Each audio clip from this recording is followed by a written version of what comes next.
Hello everyone! Another great day. Welcome back to this channel. Today, ang gagawin naman natin is product review. Ayan. Effective nga ba yung product na to?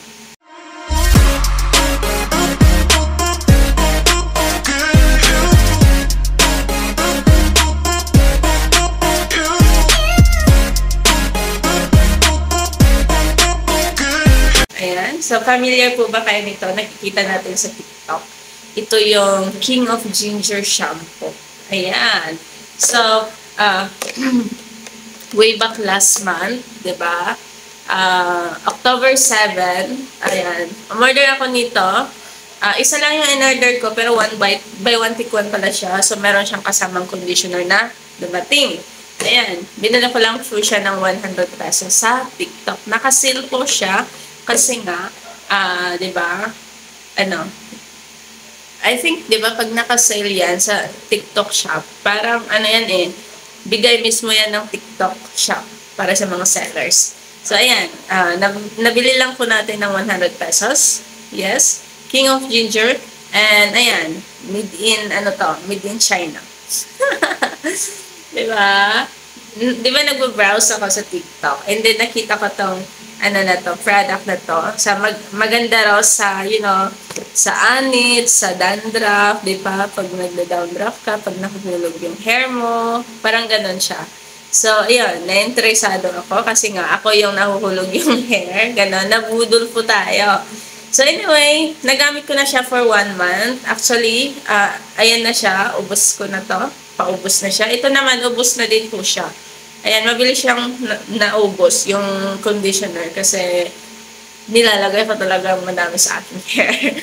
Ayan. So far naman, maganda yung product kasi nga yung dandruff ko nawala. Sabi ng ate ko last time, dami ko lang dandruff para nahuhulog siguro yung mga hair ko. Ayan, napapanot ako. And ayan, ginamit ko to. Tapos nung pumunta ako ng salon, sabi nila sa akin na, ang ganda ng hair mo, wala kang dandruff. Diba? So, feeling ko ito yung dahilan kung bakit nawala yung dandruff ko, yung puti-puti ba? Yung puti-puti. Although, napapanot pa din ako. Pero, napansin ko, meron akong mga maliliit na baby hairs na lumalabas. Or, meron din dito maliliit. Maybe, 1 month ko pa kasi siya ginamit. So, yung iba rin na-review na nakita ko, nakaubos na daw sila ng 6 o 8, tapos yung baby hair nila, makapal na hanggang dito. Ayan. So, yun. Na-interesado ako, and then bumili ako nagpapodol. Ayan. And, pag ikaw ay namumroblema ka sa meron kang dandruff, meron kang napapanot ka, try mo this one kasi feeling ko effective naman. Basta tuloy-tuloy mo lang. Like, maybe baka 2 to 3 months, makita mo talaga yung haba na ng mga baby hairs mo. Or, ayun. Although, nabawasan naman yung di ba, nahuhulog yung mga hair ko, mga hair fall ko. Nabawasan ko na yung hair fall ko. At the same time, may nakikita akong mga tumutubo na maliliit na baby hairs. And, ayan, napa-order ulit pala ako. Diba? So, yan. Yan lang for today's video. Napakaganda ng product. Ito ay made in China. So, makita nyo naman, Chinese yung nakasulat. And, yan. Made in China. King of Ginger. Limsey. Ayan. Limsey.